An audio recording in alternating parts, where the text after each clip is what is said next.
Assalamualaikum warahmatullahi wabarakatuh. Perkenalkan, nama saya Gita Tazkia dari Prodi D3 Kebidanan. Di sini saya akan menjelaskan tentang siklus menstruasi. Tujuan pembelajaran hari ini adalah mendeskripsikan fase-fase pada siklus menstruasi, menjelaskan hormon yang berperan pada siklus menstruasi. Tahukah kamu apa itu menstruasi? Mengapa menstruasi dapat terjadi? Apa saja fase-fase pada siklus menstruasi? Hormon apa saja yang berperan pada menstruasi? Untuk menjawab semua pertanyaan tersebut, mari kita pahami penjelasan berikut ini. Menstruasi adalah proses luruhnya dinding rahim dan keluarnya darah dari organ kelamin wanita yang terjadi secara berkala dan terjadi pada wanita yang telah pubertas.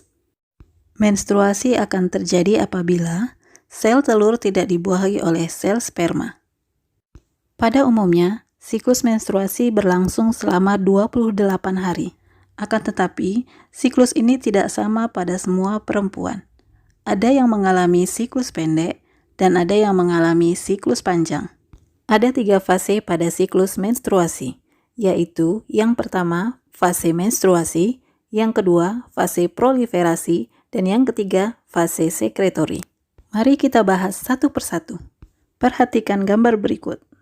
Gambar ini merupakan gambar siklus menstruasi.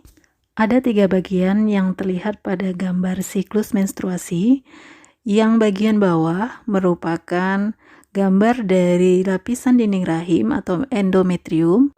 Kemudian yang di tengah itu merupakan grafik dari kadar hormon yang berperan dalam siklus menstruasi, dan yang bagian atas tersebut merupakan perkembangan dari folikel dalam ovarium. Jika kita perhatikan dari organ reproduksi wanita, endometrium atau lapisan dinding rahim berada di bagian dalam dari rahim, kemudian folikel berada di dalam ovarium. Yang pertama, fase menstruasi.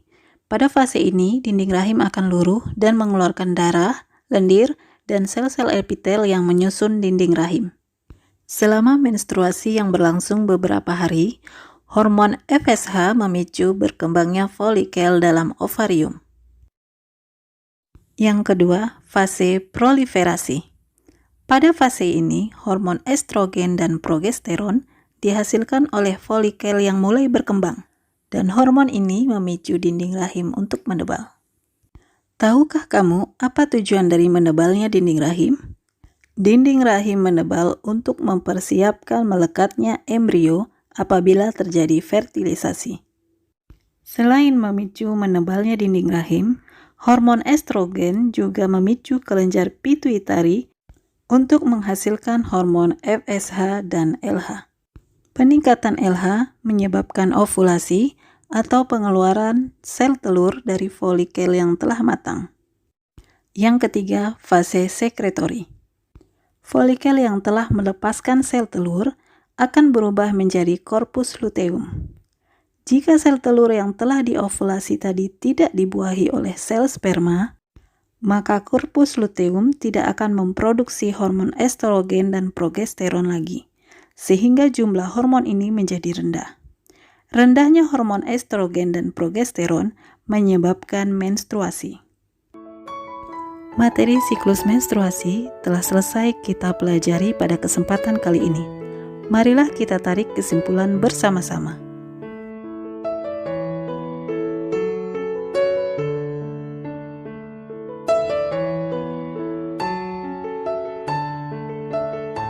Itulah pembahasan kita mengenai materi siklus menstruasi. Agar Ananda lebih memahami materi ini, silakan Ananda kerjakan tugas berikut ini.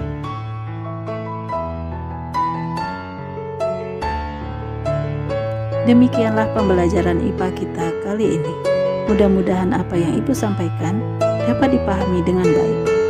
Tetap belajar dan tetap jaga kesehatan. Sampai jumpa pada materi berikutnya. Wassalamualaikum warahmatullahi wabarakatuh.